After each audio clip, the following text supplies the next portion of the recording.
2000 मूल्य की किसी वस्तु पर 10% की दो क्रमागत हानि के बाद वस्तु का मूल्य क्या होगा? वस्तु का मूल्य कितना है? 2000। पहला 10% निकाल, पहला 10% है। अब यही घटा दो, कोई चीज अपने आप में कितने प्रतिशत होती है? 100 से जब 10 निकाल दो कितना बचेगा? तो गुणे में क्या करोगे? बटे में 100। 2 जीरो से 2 जीरो, 9 जीरो हम 0, 9 जीरो हम 0, 9 दूनी 18। मतलब अब वस्तु का मूल्य कितना बचा? 1800। अब पहले 10% के बाद वस्तु का मूल्य 18। अब दूसरा 10% क्रमागत है इसलिए अब इस पे निकालोगे, गुणे में क्या रखोगे? 90, क्योंकि 100 से जब 10 घटाओगे कितना बचेगा? 90 बटे में 100।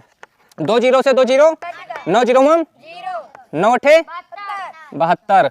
7 हासिल आएगी, 9 एकम 9 7, 9 7 16। तो अब मूल्य कितना है?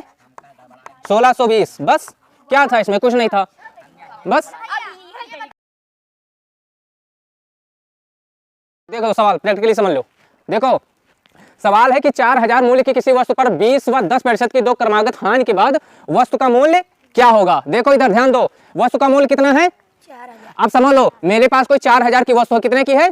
4000 की वस्तु है, उस पर पहले 20% का हानि, इनको हम बेच रहे हैं, किसको? शिवम को बेच रहे हैं। तो ये बोले कि 20% कम देंगे हम भाई, हमने कहा ले लो भाई। अब 20% कम पर इनको दे दिए, 20% जब कम किए तो कितने का हो गया? 20% कम किए तो 3200 बचा, 3200 का। तो इनके हाथ में कितने का बिका? इनको कितने का मिला? 3200 का। अब ये इनके हाथ में बेच रहे हैं, लेकिन ये इनसे कह रहे हैं कि 10% कम कर दो तो हम ले लें। ये तैयार हो गए, तो अब ये 3200 पे 10% कम कर रहे हैं। किस पे कर रहे हैं? 3200 पे 10% कम किए तो कितने का बचा? 2880। बस इतना ही समझना था। दो अलग, हम जब बेचेंगे शिवम के हाथ में तो 20% कम होगा, जो मूल्य बचेगी उस पे फिर 10% कम होगा। और यहाँ जो देख लो, ये जो 80 वाला है पहला 20% कम हो रहा है, ये अपने आप में कितना रहा होगा? 100%। कोई चीज अपने आप में कितने % होती है? तो डायरेक्ट यही हम घटा दिए हैं, 100 में से 20 निकालोगे 80, इससे क्या होगा? सीधा मूल्य निकल आएगा। ऐसे इस पे क्या दूसरा 10% है तो 3200 पे 10 घटा के 90 कर दिए हैं, इससे सीधा मूल्य निकल आएगा। बस कोई दिक्कत? बस ठीक है, समझ में आ गया? सुन लक्ष्मण जाओ।